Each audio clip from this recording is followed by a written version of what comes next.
പുള്ളി ചെയ്തതെന്ന് പറഞ്ഞാൽ വലിയൊരു കാര്യമാണ്. പുള്ളിയുടെ എല്ലാ ഓർഗൻസും പുള്ളി ഡൊണേറ്റ് ചെയ്തായിരുന്നു. പുള്ളിയിലൂടെ വേറെ ഇത്രയും പേർക്ക് ജീവിക്കാനുള്ള ഒരു അവസരം പുള്ളി ഒരുക്കിയിട്ടാണ്. എൻ്റെ പേര് അഖിൽ ജോസഫ്. ഞാൻ നെട്ടൂരാണ് താമസിക്കുന്നത്. പഠിച്ചത് തേവരക്കുളയിലാണ് എസ് എസ് സി പഠിക്കുന്ന ടൈമിലാണ് ഫസ്റ്റ് എനിക്ക് അസുഖം വന്നത്. ഫുട്ബോൾ പ്ലെയർ ആയിരുന്നു. ഇന്ത്യൻ ടീമിലൊക്കെ കളിച്ചിട്ടുള്ളതാണ്. പിന്നെ കേരള ടീമിൻ്റെ ക്യാപ്റ്റനൊക്കെ ആയിരുന്നു. ഫുട്ബോളിൽ ആ ഒരു പീക്ക് ടൈമിൽ നിൽക്കുമ്പോഴാണ് ആദ്യമായിട്ട് ഈ അസുഖം റെക്കഗ്നൈസ് ചെയ്യണത്.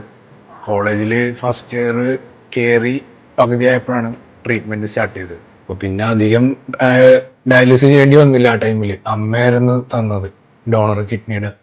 അപ്പം അതുകൊണ്ട് അന്നെല്ലാം പെട്ടെന്ന് ഫാസ്റ്റായിട്ട് നടന്നു. അപ്പോൾ അത് കഴിഞ്ഞിട്ട് എല്ലാം നോർമലായി വന്നായിരുന്നു. അത് കഴിഞ്ഞ് പിന്നെയും ഫുട്ബോൾ കളിക്കാനൊക്കെ തുടങ്ങി. അങ്ങനെ എല്ലാം നോർമലായിട്ട് വന്നു. സാധാരണ ലൈഫ് തന്നെയാണ്, വേറെ കുഴപ്പമൊന്നും ഉണ്ടായില്ല.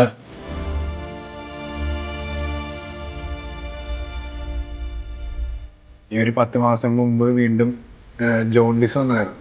അപ്പോൾ അത് ലിവറിനെയും കിഡ്നീനെയാണ് അഫക്റ്റ് ചെയ്തത്. അപ്പോൾ ഡോക്ടേഴ്സ് റെക്കമെൻഡ് ചെയ്ത് ഇങ്ങനെ ഡയാലിസിസ് സ്റ്റാർട്ട് ചെയ്യാന്നുള്ള രീതിയിൽ ഈ മാസം ഒക്ടോബർ 23 ഇപ്പോൾ ട്രാൻസ്പ്ലാന്റ് കഴിഞ്ഞത്, രണ്ടാമത്. നമ്മൾ എക്സ്പെക്ട് ചെയ്തിട്ടില്ല ഒട്ടും. കാരണം വെറുതെ ഡയാലിസിസ് ചെയ്യാൻ വേണ്ടി വന്നായിരുന്നു. അപ്പൊ അന്ന് സാധാരണ പോലെ വന്നപ്പോ ഹോസ്പിറ്റലിൽ നിന്ന് ഇങ്ങനെ ഒരു കോൾ വന്നു, ഇങ്ങനെ കെഡാവറിന്റെ ഒരു ഇത് വന്നിട്ടുണ്ട്. അപ്പൊ അങ്ങനെ പെട്ടെന്ന് വന്നപ്പോ പിന്നെ വേറെ ഒന്നും നോക്കില്ല. കാരണം അത്രയും ബുദ്ധിമുട്ട് നമ്മൾ അനുഭവിച്ചാണ് ഇതിൽ കൂടി പോണത് എല്ലാരും. ഇപ്പോ കെഡാവറിന്റെ ഇത് വന്നത് നമ്മുടെ തിരുവനന്തപുരത്തുള്ള ഒരു അനീഷ് എന്ന് പറഞ്ഞൊരു പോലീസ് ഓഫീസറിന്റെ ആയിരുന്നു.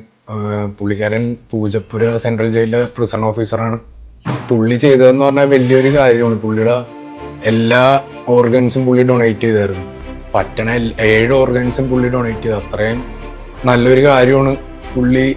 പുള്ളിയിലൂടെ വേറെ ഇത്രയും പേർക്ക് ജീവിക്കാനുള്ള ഒരു അവസരം പുള്ളി ഒരുക്കിയിട്ടാണ്.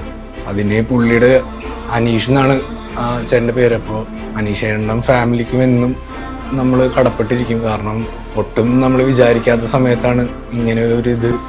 മെഡിക്കൽ ട്രസ്റ്റിൽ താങ്ക്സ് എന്ന് പറഞ്ഞാൽ അത് ചെറിയൊരു ഇതായി പോകും. കാരണം അത്രയും വലിയൊരു കാര്യമാണ് ഇവിടെ നമുക്ക് അവർ ചെയ്ത് തന്നേക്കുന്നത്. മെഡിക്കൽ ട്രസ്റ്റിലെ എല്ലാ സ്റ്റാഫും ഇതിന്റെ പുറകിലുണ്ടായത്.